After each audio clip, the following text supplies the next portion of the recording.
run this mother. Who run the world? Girls. Who run the world? Girls. Who run the world? Girls. Who run the world? Girls.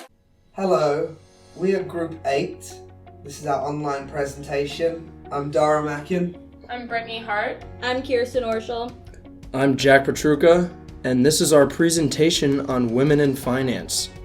We picked this topic because we believe this to be an important current issue that should be brought to light instead of sweeping it under the carpet and pretending like it does not exist. This is our table of contents. We're going to start with the history of women in the workforce, history of women in finance today, the Financial Women's Association, some problems women may be facing today, future opportunities, and our conclusion. Here is a brief history of women in the workforce. In 1844, the Lowell Female Labor Reform Association is formed. They tried to combat working conditions in Lowell, Massachusetts because they were endangering health to female textile workers. In 1903, the Women's Trade Union League is created, which organized women's workers. The Women's Trade Union League was extremely successful in uniting women to fight for better rights and working conditions. In 1920, the 19th Amendment is ratified. The 19th Amendment gave women the right to vote, but it wasn't until 1922 that it was considered constitutional. The Supreme Court unanimously considered it constitutional. In 1933, Frances Perkins is appointed Secretary of Labor. Frances Perkins is the first woman to serve under a presidential cabinet for Franklin Delano Roosevelt. In 1941, Rosie the Riveter's industrial workers. The government and industry media campaign persuaded women to take on jobs in industrial America. 7 million women took up those industrial jobs, and over 400,000 joined the military. 1965, the Voting Rights Act of 1965 bans restrictions on voting.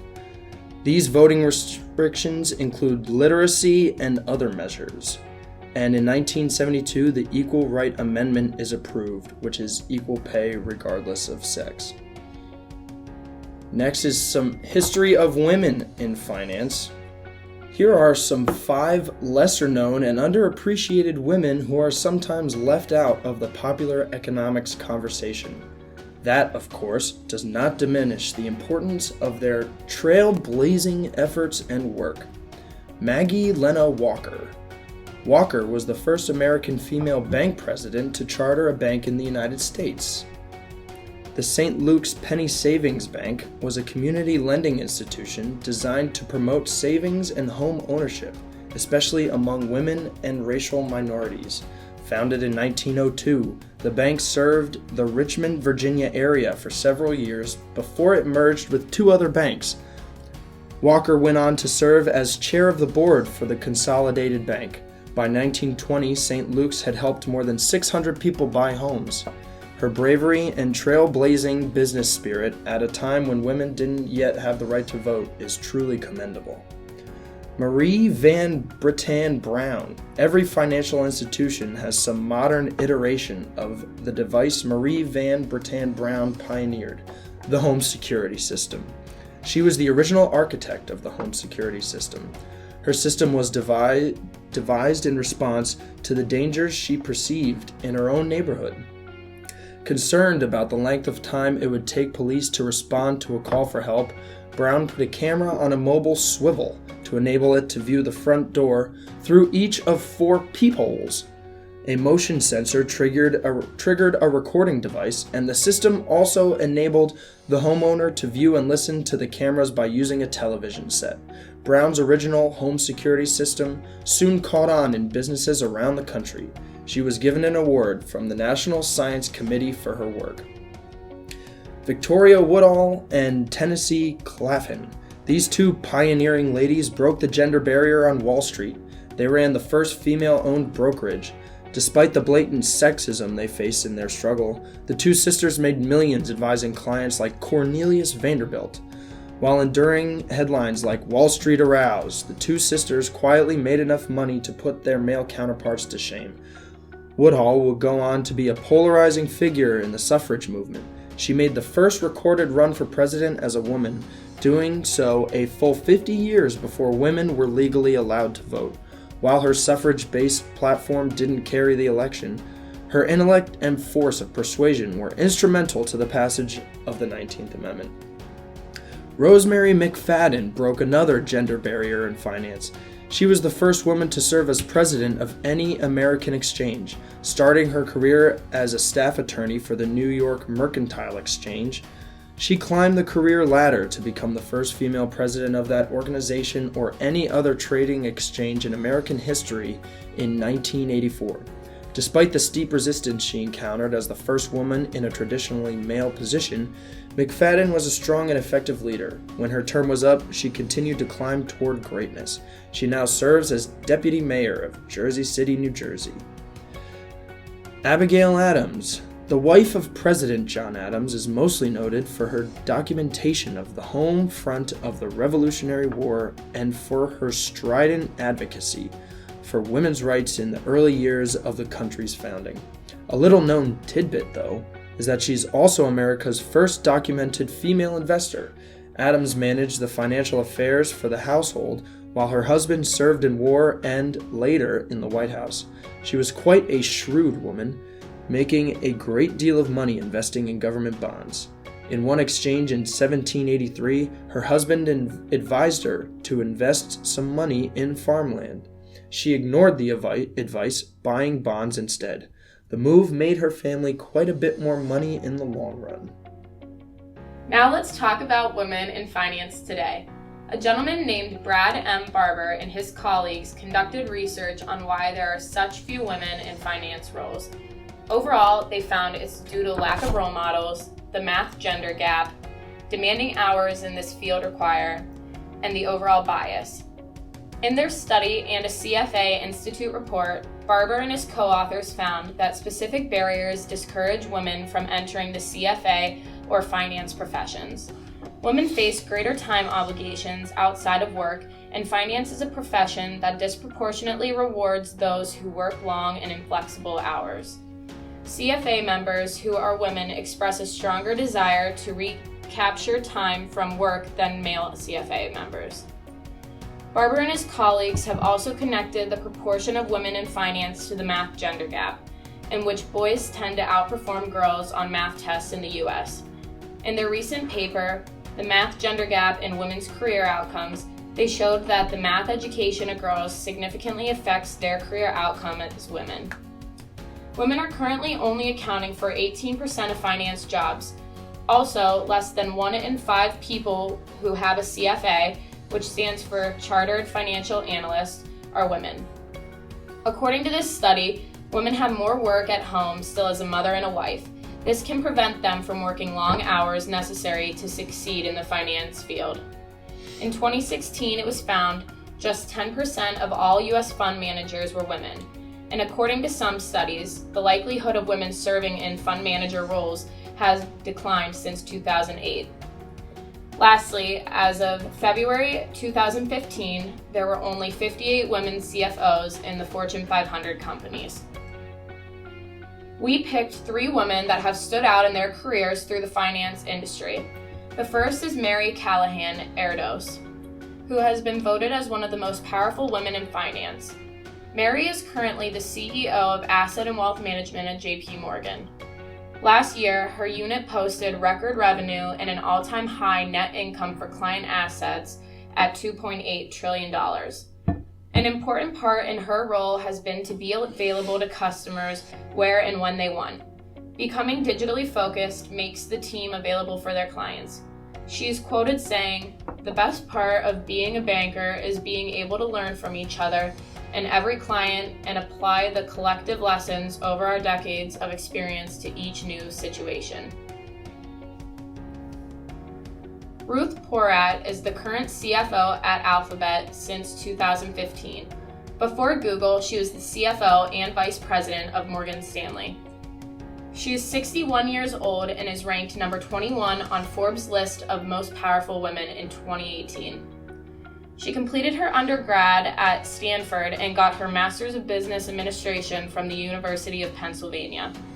She then continued to get her Master's of Science from the London School of Economics.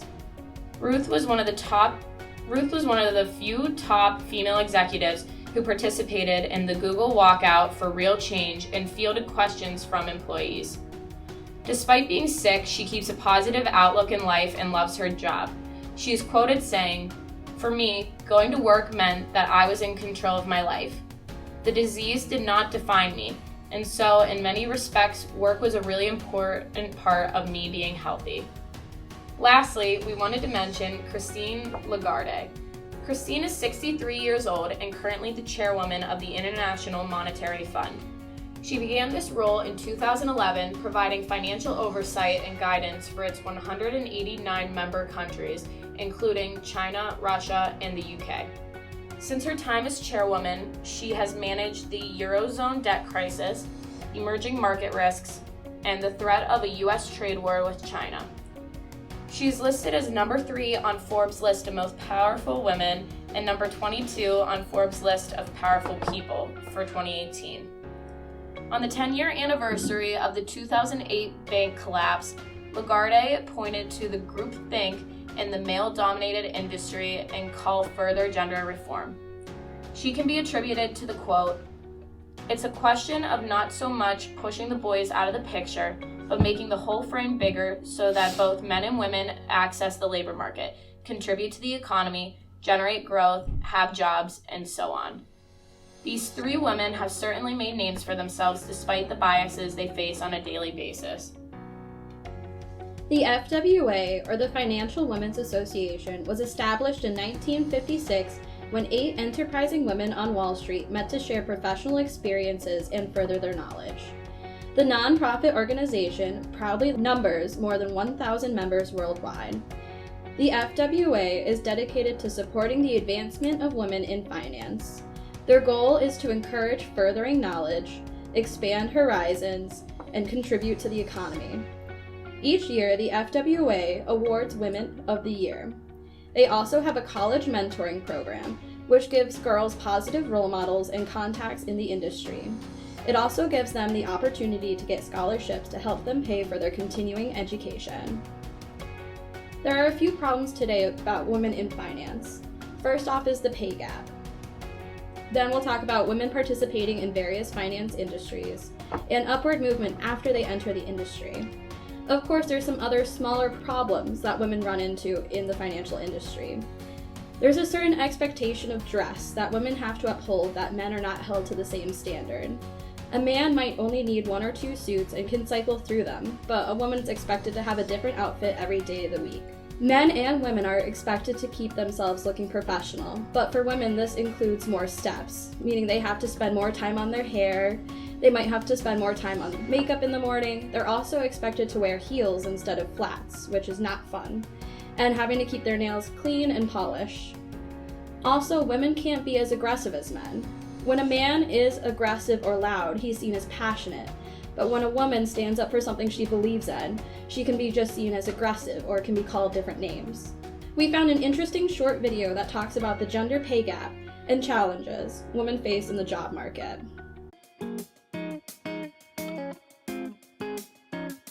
We've heard that women in America make 79 cents for every dollar a white man makes. But that 79 cents number is a national average. The real wage gap is more than just your annual salary. To start, the average man makes $10,169 more than your average woman each year in the U.S., but that varies by location, race, and industry. In California and Washington, D.C., for example, the gap is smaller than the average at just 11 cents, while in Louisiana the gap widens to 31 cents.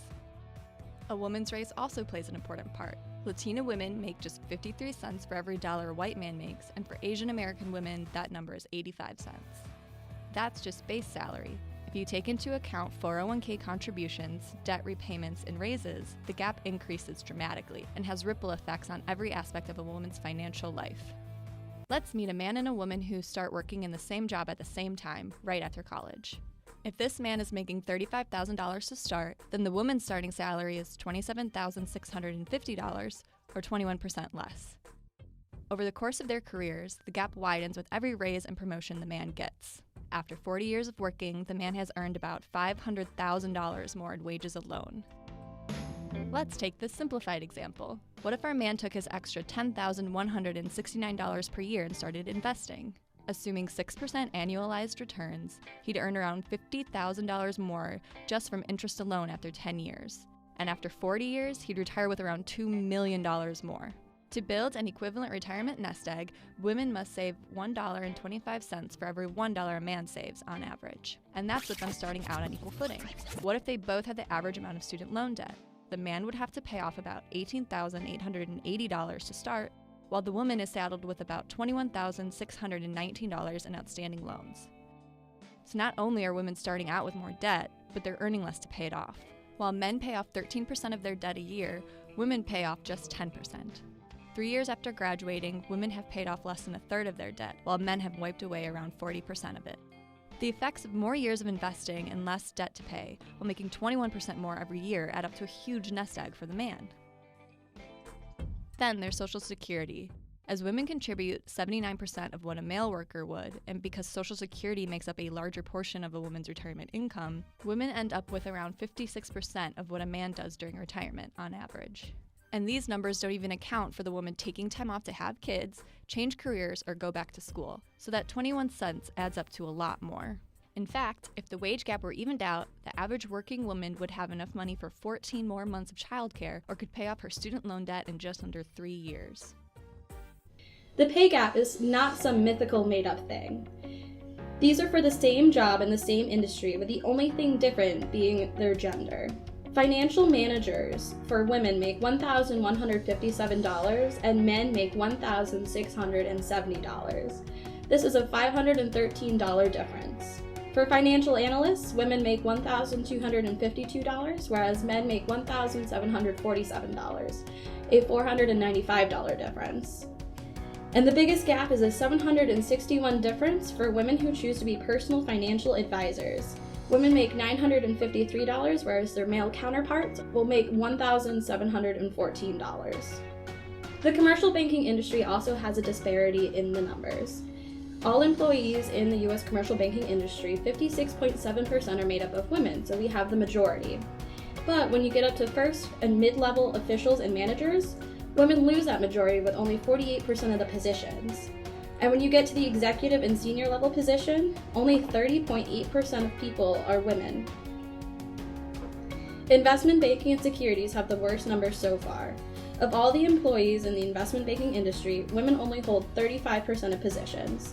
There is even less representation in the first level officials and managers, with only 31.1% of the positions, and a dismal 16.7% of executive or senior level positions are held by women in the investment banking and securities dealing. So, women in finance continued. So, just a few statistics based on some things we've covered previously in the presentation, and some new statistics coming at you now.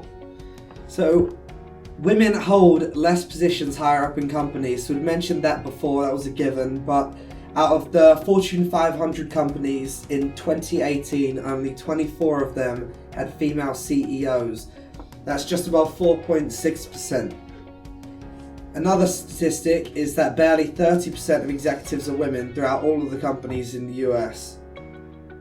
The table below represents women in the US financial services industry in 2016. You can see that accountants and auditors, women hold 61.3% of those jobs. For financial managers, it's 52.5%, and for financial analysts, it's 36.9%. These numbers might seem positive for women, but the pay gap mentioned earlier shows otherwise. So future opportunities for women. Women are increasingly attending 4-year colleges and universities, currently outpacing men. There are more scholarships to support women going to college. More women are entering the financial industry. Women are working their way up to executive positions, and government regulation and assistance is decreasing but not eliminating the prejudice in the workforce. So to conclude our presentation, women have begun to receive more jobs in the financial industry, but there's still an evident gap in upper level positions and regarding pay. We believe the future is bright for women. The inequality is becoming both a challenge and an opportunity. The learning never stops. There's opportunity for everyone to keep bettering themselves, men and women. Women in finance today have an important role to play. Not only do they have to continue this challenge, but they have to set standards for young females of the future. And here are our sources. And that concludes our presentation on women in finance and the roles and challenges they face today. If you guys have any questions, feel free to reach out to us. We will be more than willing to answer them. Girls, we run this mother.